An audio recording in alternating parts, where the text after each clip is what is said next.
There we go.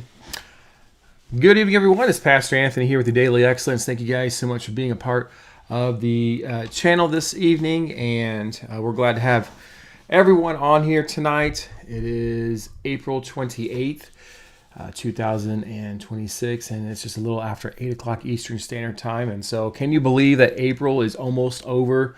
We're just a couple days away from it being May 1st. Man, this year is flying by. Already 4 months in, about to start the 5th month. And so it's going quick. And so, but we're here with you guys, and we appreciate you taking the time out this evening to be part of the channel. Of course, remember, we don't, for whatever reason, YouTube and other platforms don't do notifications for us anymore. So we have to kind of make these things happen. So if you could help us out and do us a huge favor, give us a like, share, subscribe, thumbs up, all those wonderful things will help get the algos running in our favor, and kind of like a network that we have here. When you give that thumbs up, it kind of gives a little notification across your platforms, whether you have just one person that follows your channel or platform, or if you have 1,000, it kind of just shoots a little notification that direction, and that helps us out. So we definitely appreciate that. Moderators, good to have you on with us tonight. We got John Van Bell with us. We appreciate you being here, and I thought I saw another mod pop on, but maybe not. But those of you, if you want to share the link to this over to your Telegram channels and over on X and all those places, we would greatly appreciate it. So I'm going to do a quick roll call here just for a second. We got Rattling Bones from Idaho joining us. We got Mark, or AKA Grandma Deb, joining us this evening. Thank you for being here. We got Jason Torres watching us from the UPS hub there in Orlando, Florida. Good to have you with us. We got Bob Lemon from East Texas with us. Thank you so much for watching us tonight. And we've got Carrie Crumley watching us from Tennessee. So good to have you all with us this evening. Of course, we've got a handful of you guys watching us over on Rumble right now. And of course, those of you joining us over on X this evening. Let me jump over here real quick and see what we got going on here real fast. Dun, dun, dun. Yes, those of you guys watching us over on X. So appreciate you guys being with us this evening and watching us on all these platforms. So a couple of things we're going to discuss tonight, and you probably saw it in our thumbnail this evening. And yes, we've been experimenting a little bit with AI, and it's been nice anyway on the thumbnail part of it. But yeah, we're going to talk about the oil, because there's been a huge change, huge news coming out of OPEC today. We're going to look at that. Of course, Super El Nino, we briefly touched about on that last Tuesday. We're going to get more into that tonight. And then, of course, smart dust. I don't know if anybody has heard about smart dust and what that means. Seems a little far-fetched, and it may seem a little bit of a fabrication of the mind, but we're going to look into an article tonight about smart dust and Wells Fargo, what those two have in common and what they're doing. And so we're going to get into that. And of course, if we have time, we'll get into some other articles that are taking place this evening. Remember, all of our articles tonight are coming from endtimesheadlines.com. You can check those out over there. Follow along and be a part of use that as part of a reference tonight as you're watching this evening. So we'll get into all that here in just a moment. Remember, you can follow us on all of our platforms, not just here on YouTube, but over on our backup channel, DE Studios. We're also on Patreon. We're over on Facebook, which we are live tonight over on Facebook this evening. And we're on Instagram, and of course Rumble as well. So you can follow all those places. Patreon, you do have to have a Patreon account to follow us. If you don't create one, you won't be able to see our content, so you do have to do that. And so to be a part of that. And we have tons of archived information over there, thousands of archived files over there that you can check out, all audio at your disposal once you do that. So that is up for you guys there. All right, that being said, we're going to give our sponsor EMP Shield a quick shout out, and then we'll be right back with you guys in about 60 seconds.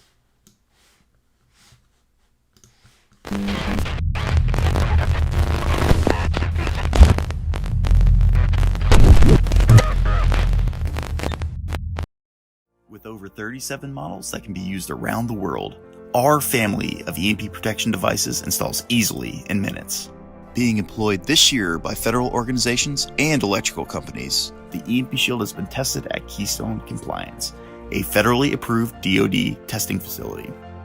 Also serving as one of the world's fastest whole-home surge protection devices, working in less than 1 nanosecond, the EMP Shield will protect against electromagnetic pulses, coronal mass ejections, lightning, and all forms of power surges. Proven to withstand more than 40 EMP strikes with zero degradation, the EMP Shield is also one of the world's strongest surge protectors, capable of withstanding over 100,000 amps.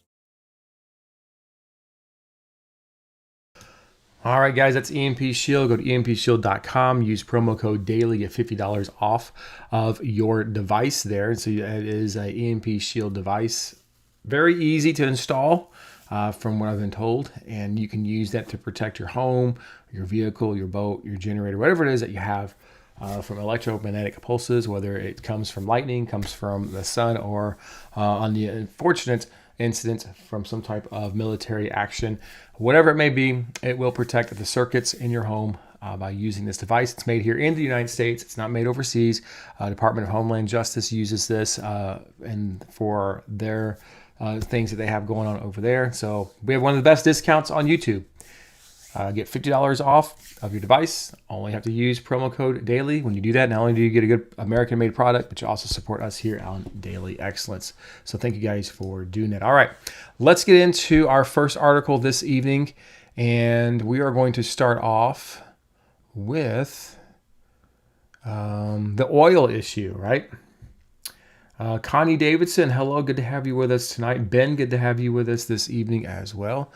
And let's take a look at what's going on here with the United Emirates, because this was some pretty big news that came out today. No one really saw this coming. No one predicted that this was going to take place, but yet here we go. So the United Arab Emirates will exit OPEC in a major blow to production among the world's largest oil producers. That's right. OPEC is going, or not OPEC, I'm sorry. The United Emirates, UAE, is going bye-bye. Okay, so just to kind of give you a little synopsis there of who makes up OPEC. Okay, that's Saudi Arabia, Russia, Iraq, Kuwait, Iran, and the UAE. UAE is leaving. Okay, and then Iran, they're not producing much oil right now because of the blockade that the United States has been doing, and so this is going to cause some interesting problems going forward. And the UAE has a lot of oil. These guys are not just, a small time oil people. They have a lot of oil going on over there. And so basically what's happening is that the UAE says they don't want to be part of OPEC. They want to be able to govern their own oil and govern when they can up production or lower production without somebody telling them what to do. So let's read and find out more about this.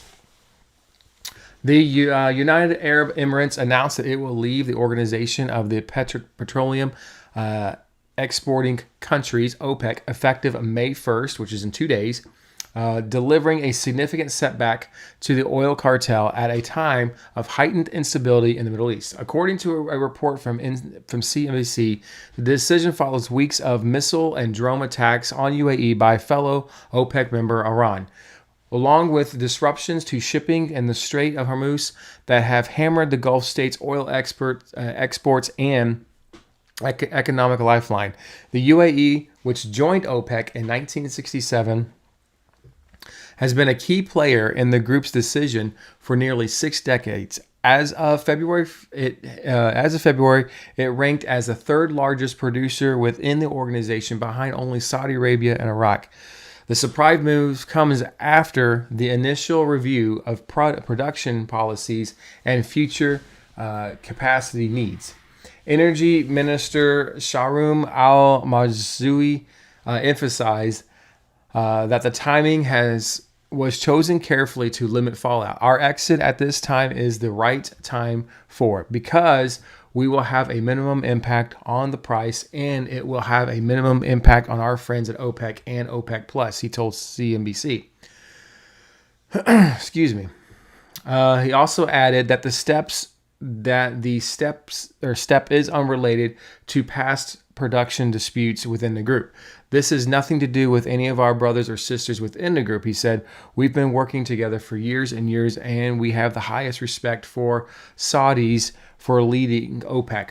The UAE aims to boost its oil production capability to 5 million barrels per day by 2027 and seeks greater flexibility to pursue that target independently. In a formal statement, the Energy Ministry reaffirmed its dedication to global market stability and cooperation with both producers and consumers. We affirm our appreciation for the efforts of both OPEC and OPEC Plus alliance and wish them success, the ministry said. So, as I already stated, these guys are basically, they're just turning around and they're going to start boosting up oil production.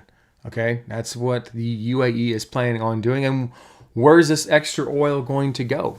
You know, there's a lot of places out there that are needing oil right now. And I think the UAE, my personal opinion, I could be very wrong on this, but I think the UAE kind of saw what's happening with the United States and all the countries coming over to buy oil from us. And they're like, you know what, we would like a little piece of that action. And we would like the same independency that countries like the United States have.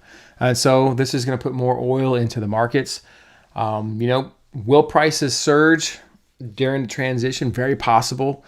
Will this force OPEC to have to be a contributor into the global market? Because if they don't start flooding the oil with start flooding the markets with their oil, they're going to get left behind, which could potentially cause other countries like Saudi Arabia, for example, to maybe branch off.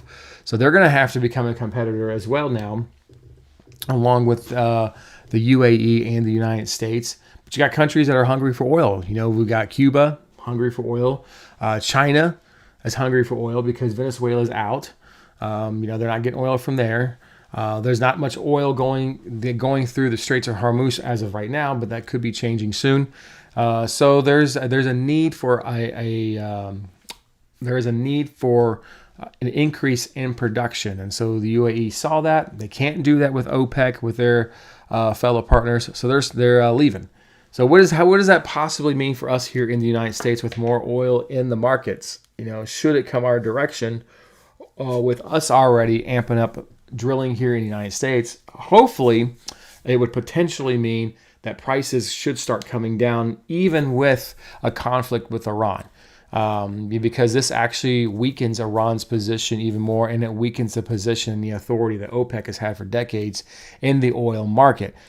So maybe temporarily we should see oil prices drop a little bit, which means prices at the pump should drop a little bit.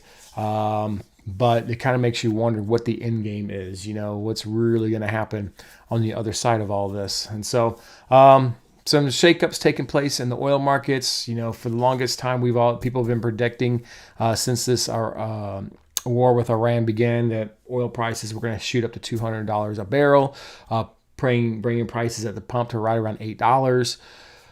But no one saw this coming. This was huge news that took place today with the UAE leaving OPEC. And like I said, they were the third largest producer in that bunch. And so, they're out. And now they're going to be a competitor in the market. And we'll see what happens.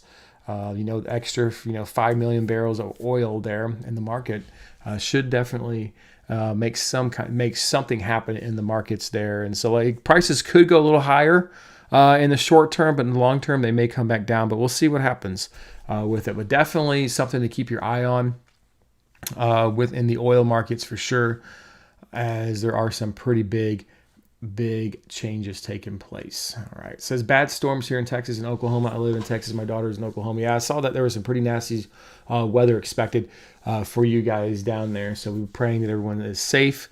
I remember living in Texas during April and May, and those were really bad tornado months. So we're praying that everyone is safe and that those storms will not hit any areas of high population.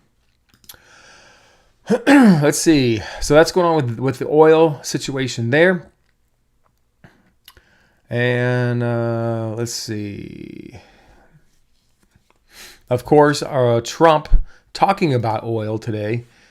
Trump came out yesterday and made this announcement stating that Iran's oil industry may explode in 3 days. Okay, so that would be another hit. If this was to come to pass, this may be another hit in the OPEC direction, which could cause even a further breakup of the oil alliance. See, with our world today, especially my generation, we don't exactly know what a world system in the oil market looks like without OPEC, and so we may get to see that going into the future. But according to a report from the World Israeli News, Donald Trump has issued a stark warning that Iran's oil infrastructure could face catastrophic failure within days due to a tightened American blockade. So remember, America has set up a blockade over in the Straits of Hormuz, and they're not allowing any oil exports to come out from Iran. And it's been like this for several weeks now, and it is just crippling, allegedly anyway, crippling their economy over there, and it's affected the world economy because OPEC has not been able to put out as much oil as they could because they don't have Iranian oil. And now, as of May 1st, they're not going to have UAE oil either. So that's why I'm saying that for the short term, we could actually see prices elevate even more until the UAE is able to up their production and start putting their production out into the market as an independent entity. So anyway, in a Sunday interview with Fox News, Trump described how the Islamic Republic ability to export oil is rapidly overwhelming its storage systems, potentially leading to irreversible damage as early as next week. When you have lines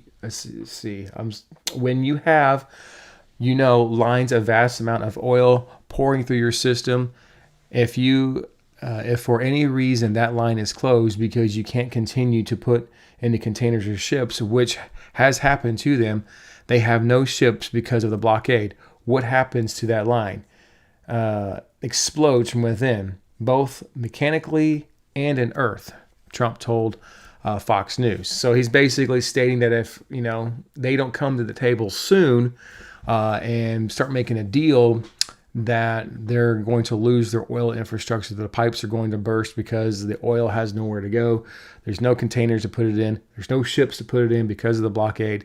And this could cause potentially irreversible damage. So, of course, that will lead to a more of a world market issue for the oil industry that they'll have to deal with across the globe. So not so much here in the United States, although for some strange reason our oil prices still keep rising.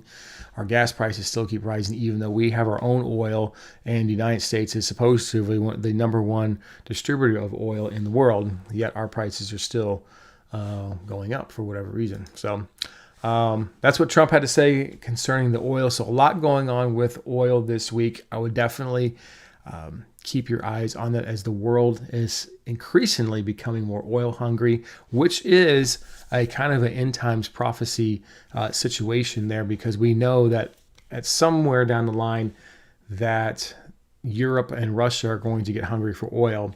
And who has a vast oil reserve there in the Middle East that has not really been tapped into too that much? And that is Israel.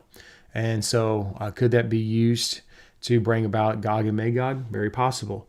It could be that all this shakeup in the oil industry right now maybe in the works for something to happen later on involving that prophecy. Let's see what else we got going on here. Also, when we talked a little bit about this last week, and it's in the news this week, which I knew it would be. But it says global temperatures could reach record highs aimed apocalyptic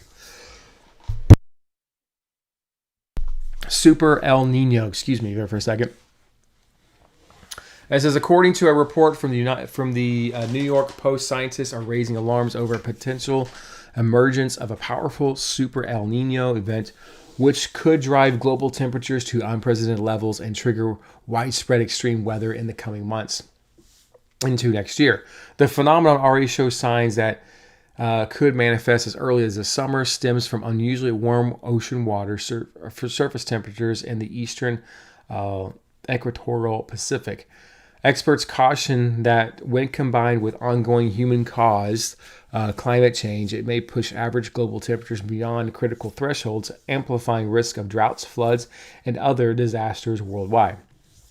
Some climate models, such as those at the National Center of Atmospheric Research, are even saying that this could be the strongest El Nino on record, warned Mark Elsey, a fellow at the Union of Concerned Scientists, an analysis published by the organization. El Nino events occur naturally every 2 to 7 years as part of the El Nino's Southern Oscillation cycle. This potential super version could prove to be the most intense in 140 years, according to meteorologist Paul Roundley. Its effects, though, originate in the Pacific, rippling globally, including to the United States. In 2024, the hottest year on record, temperatures reached 1.55 degrees Celsius above pre-industrial levels, influenced by a prior El Nino and human activity. Models now suggest that this new event could propel anomalies past 2 degrees Celsius, a milestone with severe implications. While the majority of the models predict global monthly temperature anomalies to remain below 2 degrees Celsius, the fact that there's a non-zero chance of 2 degrees Celsius happening is shocking, Leslie's added, noting that the strain on global weather patterns. Forecasters from Columbia University's International Research Institution for Climate and Society project a 70% chance of an El Nino developing by June and up to 94% odds it persists through the end of the year. Typical impacts include heavy rainfall and flooding in parts of South America and the United States, alongside severe droughts in regions like Australia and Indonesia. So that's kind of what's happening there with this super La Nina. And of course, that's what they're talking about, that this could really be a big one that affects us globally. And sometimes, it really depends on what kind of La Nina you have, depending on how these atmospheric anomalies work out. Because if you have a weak La Nina, it's almost non-existent. If you have a moderate La Nina, you will definitely see your typical La Nina stuff. And basically here in the United States, what happens is the West Coast becomes rainy, especially like Southern California and the Four Corners area going through Texas, Gulf Coast states, Florida, which right now Florida is having a horrific drought and could use the rain. If this El Nino does persist, they will be getting a lot of rain in those regions and through the Tennessee Valley. But then areas north, like in the Midwest, northern regions, will begin to see droughts, which we are seeing a drought now in the Midwest and in the northern areas. And so that has been taking place, but we haven't seen a whole lot of the rain across the Gulf states yet. That'll probably change as we get into the summer and fall time period. However, what typically happens in the Atlantic Basin when we get these El Ninos is the trade winds come in an unfavorable way to allow hurricane development. What happens is the Atlantic Basin, the hurricanes pretty well get stifled because of shear in the upper atmosphere. However, if you can get one to form, they can be some pretty big storms that could develop in an El Nino period. However, you won't get as many storms as you could get during a neutral phase or a weak La Nina. However, in the Pacific, it's a completely different scenario. In the Pacific Ocean, you will see a record number of hurricanes, which I think even right now we're already seeing a few hurricanes out there. I think there's like 3 of them that are there, but those numbers will increase in the Pacific Ocean as the wind shear is a lot less on that end, temperatures are much higher, and the environment is set for a record-breaking hurricane season in the Pacific Ocean. Now, that's what happens typically in a El Nino summer. Heat waves become pretty common in an El Nino summer as well, so that'll be something that we'll probably be dealing with here in the United States. I remember when we had 3 El Nino summers in a row, what would happen is the heat would build in the west, transition to the east, build in the west, transition to the east until we get into August where it was just a heat wave from coast to coast. And so that was something that will typically happen in an El Nino. However, with a super El Nino, which we haven't really seen an actual super El Nino since the early 1990s, which then I was a kid, so I don't even remember what all happened there. But, I would imagine the anomalies will be much different than what we see in a typical year. And so really it could be something, much more different than what we would normally see. But it is something to keep an eye on. And of course, we know when you have weird weather, weird changes in the atmosphere, it's a sign. When we look at Matthew 24, Luke 21, when we talk about the signs in the heavens, it's not just heavens as of outer space, but even the clouds, is a type of heavens. The sky is a type of heavens. And so seeing meteorological mysteries and atmospheric conditions change and be abnormal, those are part of signs. Weather taking place in the heavens is a sign of Jesus' return. And so this threat of a potential super El Nino fits the bill of what we would be looking for in an end times sign. So that's why I added it today to our end times outlook on this. Okay. Now I did see an article today, in all fairness, because, we don't want to like jump to the worst case scenario possible. But I did see an article today that is actually stating that this El Nino may not be as strong as what they're predicting coming up. That we do have an El Nino, but it may not be as everyone is saying, that the models are starting to trend. Or I guess the model trending is starting to back off a little bit as of today, which is April 28th. This article came out yesterday on April 27th. And so we'll keep an eye on that for sure. But, to have the switch over like we had from this just a few months ago, we were like knee deep in a La Nina, and now we're looking at El Nino. We did have a pretty significant switch over from that. So we'll keep an eye on that for everyone as we go into another El Nino season for sure. So, John Van Belt, I'm sorry to hear that about your mother. We will be praying and we'll get you and your family on that prayer list tomorrow night here on Pastor Talk, and be praying for you guys. But definitely sad and sorry to hear that happened to you. Texas Girl 907, glad you're with us this evening. Thank you for being on here. Crafty Nana Tracy, good to see you with us this evening. Glad you made it with us. All right.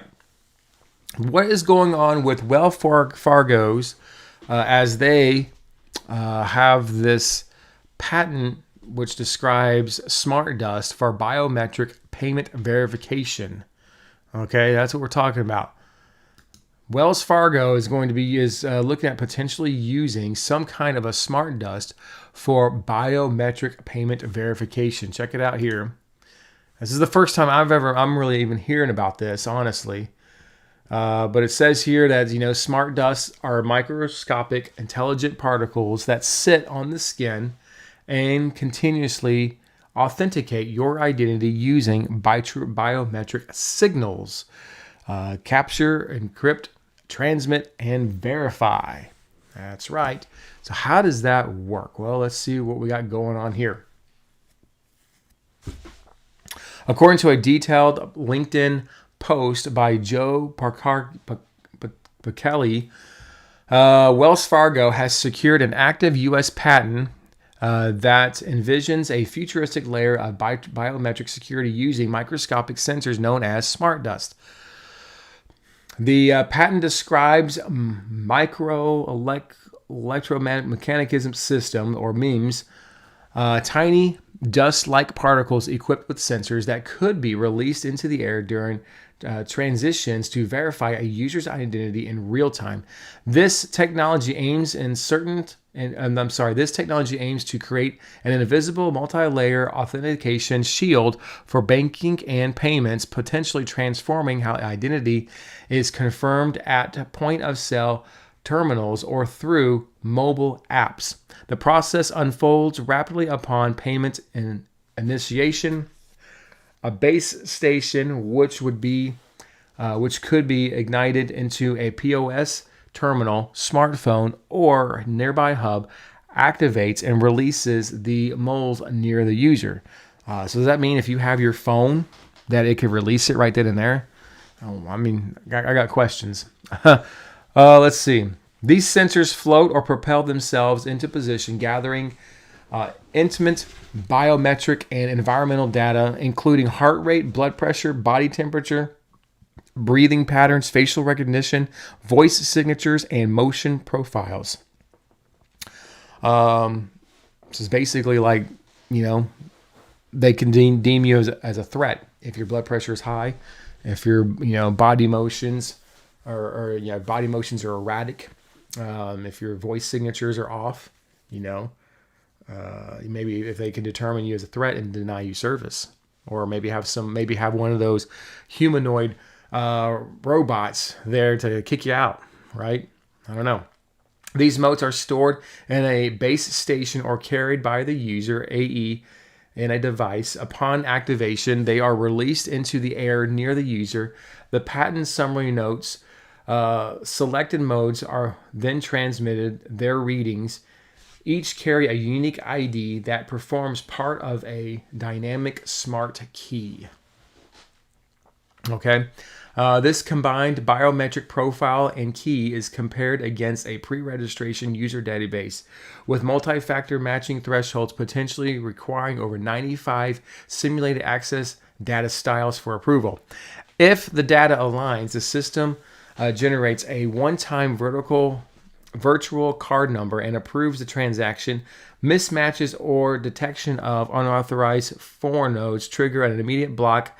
Add a tamper resistance layer. So basically they're going to spray this dust in the air. You're going to breathe it in. It's either going to get into your eyes, your nose, your ears, whatever holes you have. And it's going to get through your skin. You're going to breathe this thing in, and it's going to transmit information back to the tellers or whoever's at the bank as you're standing in line to let them know, to confirm your identity by the time you reach the teller or the ATM or whatever it is they're going to have at this time, and your identity will already be verified. So you won't need a code, you won't need a card or anything like that. It'll be identified. However, if you come back as what I think to be a potential threat, or if you come back as not being the assumed ID, you will be blocked immediately. And I'm not too sure what it means by adding a tampered resistance layer. I don't know if that's a blocking system or I don't know what that means on that one. So that's something we'll have to keep an eye on. But my question is like, if you're using your cell phone, because it was talking about using your cell phone, smartphone for banking, how do they release something in the air to verify your biometrics if you're on your phone? Or what happens to these particles after they're done confirming your identity when you walk out of the bank or walk away from, the smart key area or whatever? What happens to that? Do they still keep transmitting information until they process out of your body? And where's that information going to go? Because it's not going to be just the banks. They're going to store that information somewhere. It just seems a little bit far-fetched. It seems like there's more going on. In my personal opinion, it seems like there's a little bit more going on than just verifying a payment or verifying your identity verification. And I've talked about this for a couple of years now. Once again, we've talked about that there's going to be some new systems coming out that they're going to have to figure out how to verify a person's identity because the way things are going today, they just don't work with credit card theft and with passwords coming up missing, with these hacks that are going on computer and online and things like that. They're going to have to come up with something that's going to be foolproof and hacker proof to verify your identity because online stuff isn't going to work anymore. And that seems to be one of the directions. I didn't see this coming. I honestly thought there would be a different avenue coming before this. But that also kind of gives you a look there, and I'm assuming that this photo that we're looking at right now is probably an AI mock-up, just because I have a similar picture on mine. But if they can use a particle of dust with a computer chip on it to read your heart rate, read your blood pressure, to do all these things, that kind of begins to reveal just how small of the mark that the chip may be for the beast system. You're starting to get an idea of what that may look like just by looking at this and seeing what this little piece of dust can do, and how they can implement it. Okay. So it's definitely something to follow. Definitely a Marxist, in my personal opinion, a Marxist type system.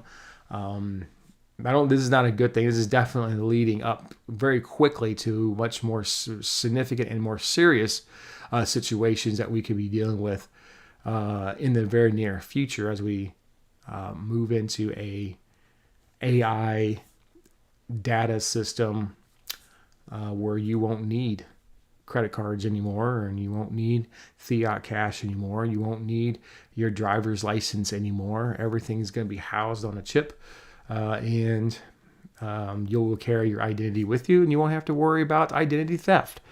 Okay. And so we're kind of getting an idea of how this is going to work just with this smart dust taking place. And so I don't know if people are going to be thrilled to be breathing in computer chips when they walk into their local Wells Fargo bank, in my personal opinion. So, Ruth St. John, 778 from Chesapeake, Virginia. Good to have you on with us. Thank you for being here tonight. Those of you watching us over on Rumble, good to see you with us tonight. Got a nice little group over you guys forming over there. And so, yeah, we're kind of, for those of you that are just popping on, we've talked about the oil tonight. Some big news in the oil markets today as the UAE has left OPEC. They will be officially gone as of May 1st, which will be this Friday. And so we're kind of waiting to see what's going to happen with global markets because of that. Not only that, but then you have Iran, who's on the brink of having complete infrastructure failure in their oil markets because they can't release any oil. So oil is piling up in all of their pipelines and things like that over there. So that's kind of what's going on in the oil news. Also, we talked about what is taking place with the super El Nino expected this summer. Some of the articles that were coming out about that, we discussed that, and I gave my personal opinion about the super El Nino about that. And then we just got done talking about the smart dust for biometric payment verification, that a patent that was issued from Wells Fargo Bank. And it's an active patent. It's US 1153466B1. And that is correct. I'm just making that connection right now as I'm watching. So I'm going to zoom in so you guys can see that patent number. You see, I'm not making that up. US patent number US11, or it might be II actually. USII 354666BI. Nobody talked about that 666 is actually in that patent number. So we're sitting here talking about this patent for smart dust, which is basically microscopic computer chips that will be sprayed into the air and everyone will absorb it somehow. They'll absorb it somehow when they get into the bank there. And then from there, it'll transmit a signal to verify your identity. At the same time, it'll know your body temperature. It'll know your heart rate. It'll know your blood pressure. It'll know everything about you. And, of course, it'll be verified. Whether you use it in the bank or use it at an ATM. And somehow it's supposed to work with smartphones, too. I don't know how that's going to work. So, yes, this is exactly what they're working with. This is what they call nanochips, nanobot technology. Being implemented. And earlier I was talking about how this is part of the Mark of the Beast system. How you're able to see this as being part of that, that chipping system that's going to come during the days of the man of perdition or Antichrist. What I didn't realize is that the patent number kind of confirmed it right here when you bring that up, and it's US II 354666BI. Okay, I didn't notice that until just a few moments ago when I was reading out that patent number. So very interesting correlation of things that are transpiring with that. So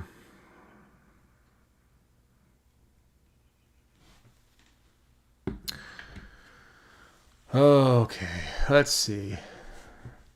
So there's that. Bring it back over to my lovely face here, and let's go to see what else we can get into tonight. Now here's some interesting news. This is an opinion piece, by the way, okay? And this has been making news, especially if you've been watching like Paul Begley or hearing some of the broadcasts that we've uploaded from COT.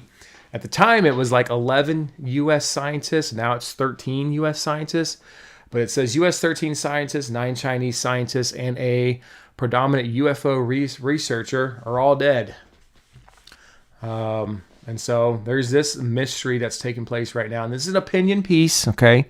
Not fact, just an opinion piece. But this is starting to get really weird. For months, people have been talking about the growing list of U.S. scientists that were working on a sensitive project relating to our space or nuclear programs that have suddenly died or mysteriously disappeared.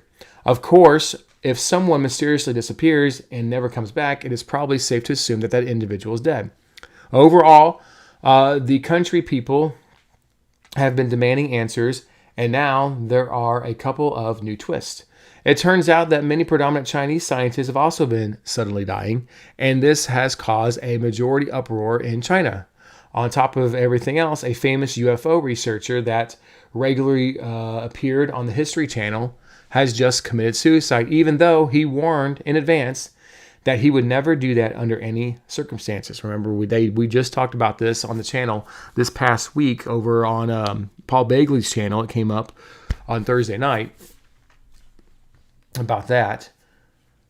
So, what in the world's going on? If you're a scientist that is working on a highly sensitive matter, I would highly recommend not taking a hike in the woods right now. When NASA scientist Monica Rez decided to go hiking in California's Angeles National Forest, she probably never imagined that it would be her last day, as she was never seen again, or by anyone.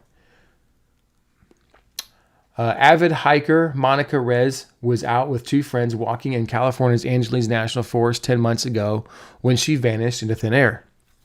It had been a normal June day, and according to one of her companions, she had been just 30 feet behind them, smiling and waving when he turned around and she was gone. Rescue teams spent days researching for Rezla, but nothing has been seen or heard of the 16-year-old aerospace engineer since. She was just 30 feet behind them. How is it possible that she simply disappeared without a trace? According to the Daily Mail, she had developed a superalloy metal used in rockets. Given that she was involved in highly sensitive work as director of the materials processing group at NASA's Jet Propulsion Laboratory, she had developed a superalloy metal used in rockets. Her very sudden disappearance might have been viewed as illustriously suspicious. However, she is not the only scientist linked with that particular laboratory or with NASA to have gone missing or died in odd circumstances. Of course, you can check out more of that article by clicking read more at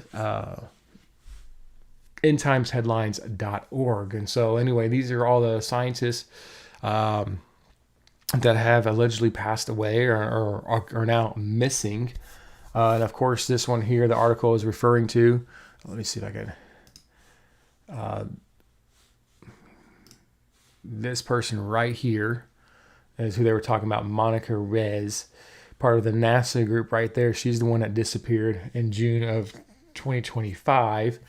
The most current one that has come up missing was in February of this year, which was William Neal.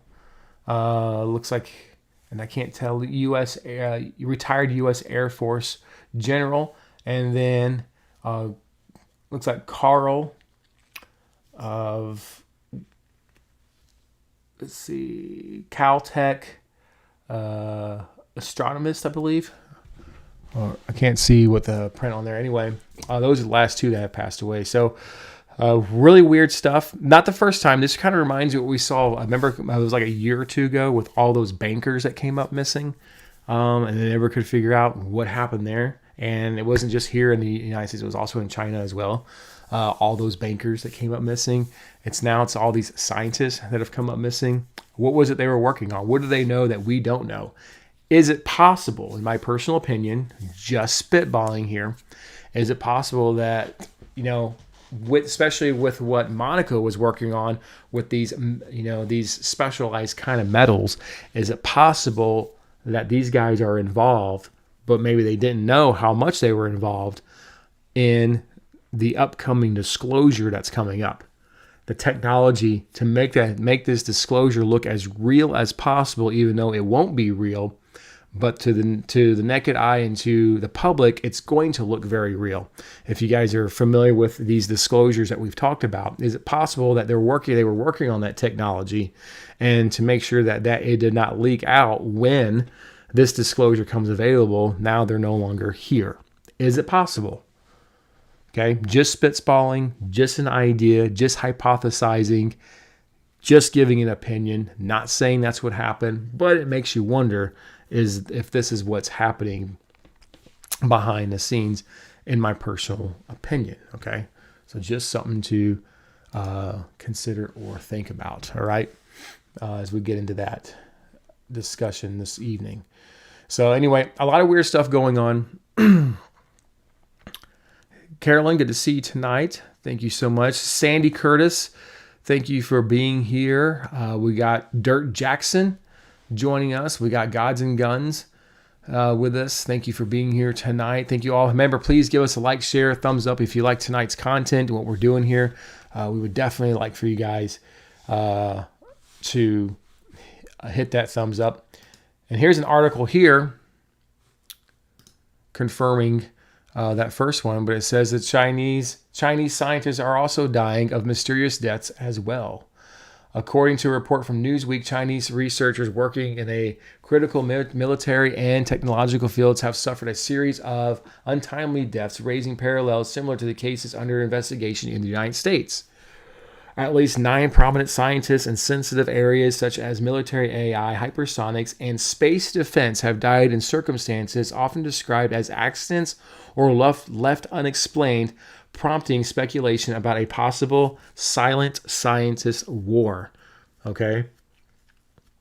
So even this one goes into a little bit more detail of what they were working on, coming from News Weekly. So they're talking about these guys were working on military AI, okay, hypersonics, and space defense. Why would you need to work on AI, military AI, hypersonics, and space defense? Okay. That's a pretty wide range and would fit, by the way, with the narrative that I mentioned a few minutes ago.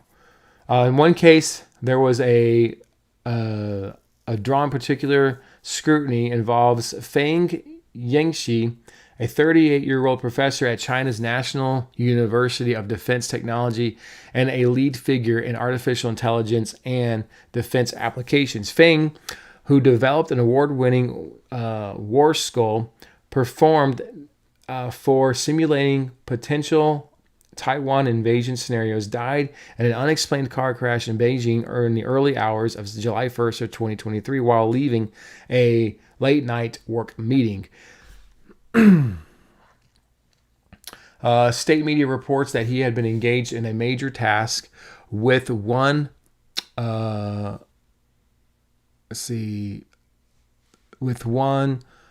arbitrary on the Science News site sciencenet.cn described him as having sacrificed his life while performing official duties. Questions linger over why the Jinzi Providence native was buried in Barsha